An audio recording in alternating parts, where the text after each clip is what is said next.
পিসিমা যতই করুক নিজের নিয়ে বড়াই, পিসিমাকে বাঁচাতে ঐশানী করলো সকলের সাথে লড়াই। সেটা হয় যেটা ছিল হওয়ার।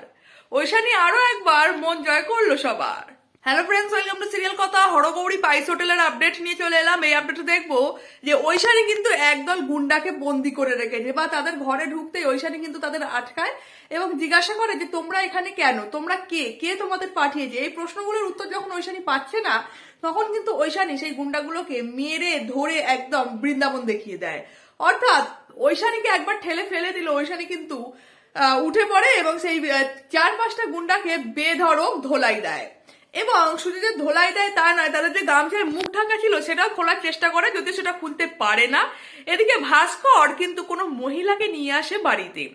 যখন এইসব মারপিট ফারপিট সবকিছু চলছিল, তখন কিন্তু ভাস্কর ওই মহিলাটিকে বাড়িতে নিয়ে আসে এবং বাড়িতে নিয়ে এসে ঢুকবে কিভাবে, সেখানে তো বেধড়ক মারপিট চলছে, একদম কার্গিলের যুদ্ধ বেঁধে গেছে।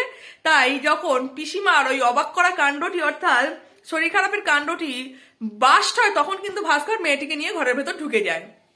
জানি না বাবা, মেয়েটাকে দুদিন পরই আপডেটটা পাওয়া যাবে। আচ্ছা, ঢুকে তো যায় এবং পিসিমার যখন দেখছে যে পিসিমার খুব শরীর খারাপ, তখন কিন্তু ঐশানী নিজে একটু ডাক্তারি করে। এবং এই বেসিক ডাক্তারিগুলো আমরা হয়তো একটু আধটু জানি, কিন্তু অনেকে জানে না বা অনেকে করতে চায় না ভয়ে, কি থেকে কি হবে। কিন্তু ঐশানী সাহস করে এবং পিসিমাকে বাঁচিয়ে দেয়। এরপর ডাক্তার আসে, ডাক্তার এসে কিন্তু ঐশানীকে অ্যাপ্রিসিয়েট করে বা ঐশানীকে ভালো বলে এবং বলে যে তুমি যা না থাকলে কিন্তু ঠিক সময় এটা কখনোই সম্ভব হতো না আমার পক্ষে, কারণ অনেকটা দেরি হয়ে যেত। তাই ঐশানী কিন্তু আরো একবার সকলের মনটা টক করে জিতে ফেললো এবং মহেশ্বরী দেবী এবার বলে যে যাও তুমি এতে বাচ্চাটার কাছে চলে যাও, কারণ বাচ্চাটা একা আছে। অর্থাৎ মহেশ্বরী দেবী চাইছে যে বাচ্চাটার কাছে যেন ঐশানী থাকে, কিন্তু বাচ্চাটা কেন মেনে নিচ্ছে না। এরপর শঙ্করও বুঝে গেল যে তার বউ কিন্তু অনেক বড় খেলোয়াড়। দর্শক বন্ধুরা, এই হলো আজকের আপডেট। কেমন লাগলো অবশ্যই কমেন্টে জানাবে। Like, comment, share, subscribe.